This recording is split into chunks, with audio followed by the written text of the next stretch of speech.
This is Fido Friendly Travel Talk. Here's your host, Susan Sims. Hey everybody, it's Susan Sims with Fido Friendly Travel Talk, brought to you by Animal Radio, where we talk about the travel and lifestyle of you and your best friend. My guest today is Mike Leon, inventor of the Bike Tow Leash. Hi Mike, welcome to the show. Welcome. I appreciate it being on the show, and good to see you.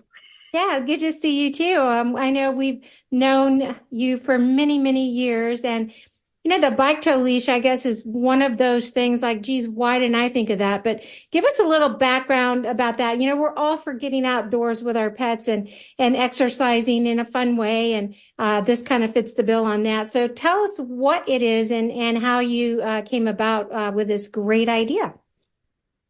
Well, the Bike Tow Leash is basically a prosthetic arm for hooking a dog to a bicycle and not letting them steer you or tip you over. I developed it because we started raising service dogs not long after the 9/11 attacks. And I had been hit by a car biking about 6 months before that. And so I was limping around and rehabbing on the bicycle. And the service dogs, one of the big things that's most important is that these dogs are acclimated to all different environments, socialized.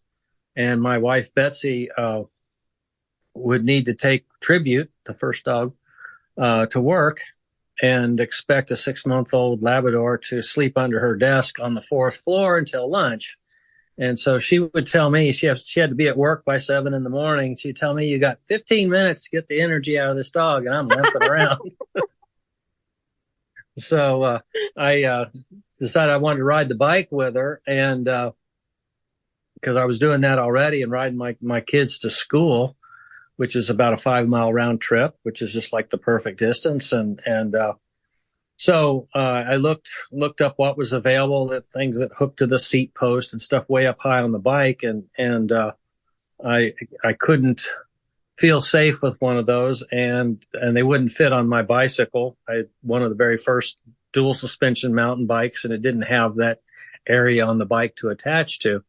So I've been developing products for about 17 years at that point, and certainly have a lot of physics and animal behavior knowledge behind me. And so I thought about what it would take to make it safe. And we wanted to fend the dog off the bike so that they wouldn't get caught up in the wheels. We wanted them to be able to avoid obstacles.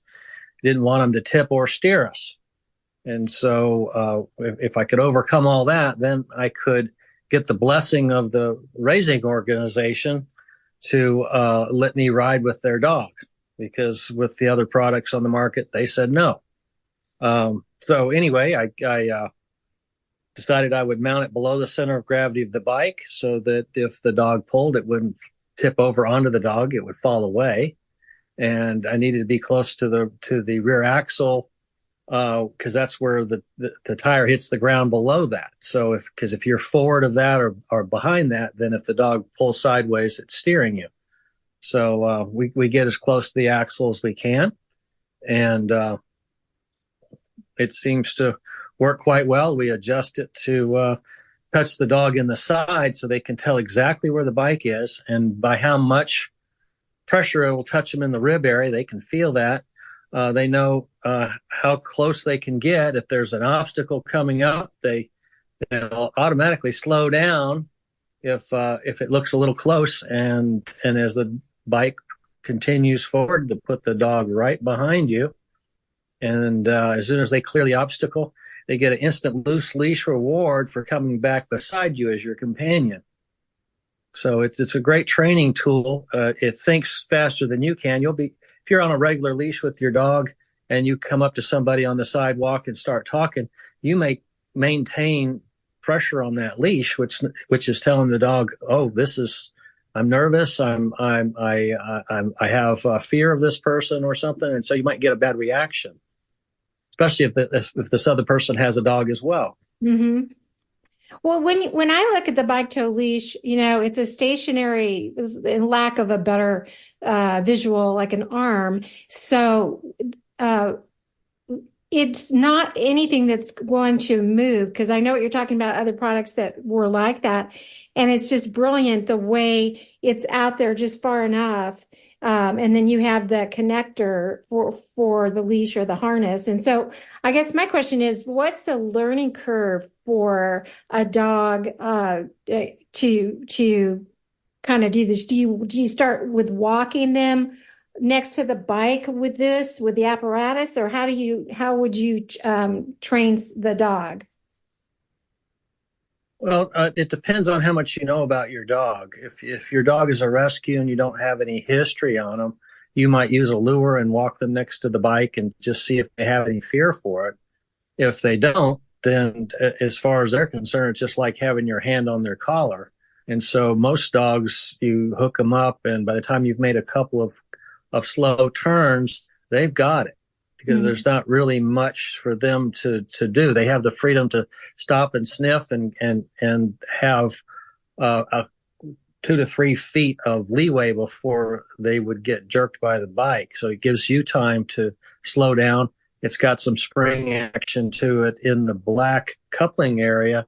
That the black part next to the bike acts like your shoulder, and then it's got a bend in it like your elbow, and then the part that's either blue or yellow, depending on the color scheme, that's like your wrist. And so it's basically, if you could take your arm, mount it down beside your wheel, right near the axle, it would be the same thing. So it's transparent to the dog, whether you're holding on to them or not. It just, the biggest thing is, have they had a bike fall on them? If you tried it with a regular leash and crashed, now you've got a dog that's frightened of the bicycle, and you've got to do a lot of maybe putting their dinner on the bicycle or something to make it a good place.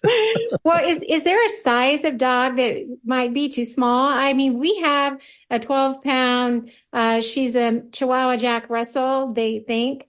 She has a lot of energy. We go on a 2-mile walks, and her little legs keep going the whole entire time.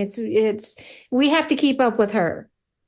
So is her size, if you can imagine that size of a dog, is that too small? No. I've ridden a 7-pound dog before, a little min pin. That seemed a little, on a full-size bike, the dog was way down there. I would maybe use a recumbent or something. But no, we do it with dogs 10 to 185 pounds. Okay. And you can do multiple dogs as well with our dog coupler. So you have quite a range. The leash in that black area will adjust with alcohol or the heat of a hairdryer, and adjust down to really small dogs or all the way up to a Great Dane. Oh, that's good. I might have to do that and take a video and send to you. Yeah, that would be good. I'll try it a couple times. Before I let you go, can you use this, the Bike Tow Leash on any other apparatus? Yes, and we do personally. I developed it for raising service dogs, for helping those with disabilities, particularly wheelchairs and power chairs. It works on those. My wife has it on her power chair and a beach cruiser and a mountain trike. It works on mobility scooters, and some people even want to put it on e-bikes. And I recommend they leave the power off. Yeah. Depends on. I mean, here in Florida, I don't think it would be as necessary, but there are places where you need even more help than the dog can provide. The reason we call it the Bike Tow Leash is the dog will tow you along. They will propel your bike if they have the energy. And it was the second service dog we were raising, Molly, that loved to run down the beach. And I had a tag-along bike on the back with my daughter, and we were doing 21 miles an hour. Oh, my gosh. Yeah. Chasing the seagulls. That's crazy. Well, what's the best place? Where can people find out more information about the Bike Tow Leash? Best thing to do is go straight to our website at biketowleash.com. That's BIKETOWLEASH.com. And if you got any questions about what you need for your particular bike, there's a fit chart on the website where you can check for your bike, trike, mobility scooter, or wheelchair. If you don't see it there and feel you need more help, just contact us, send us a picture, make and model, and we'll let you know what you need. Oh, that's awesome. Well, hey, Mike, thanks for taking the time to talk to me today. I really appreciate it. Yeah, it's good seeing you. You're welcome, and I appreciate the opportunity.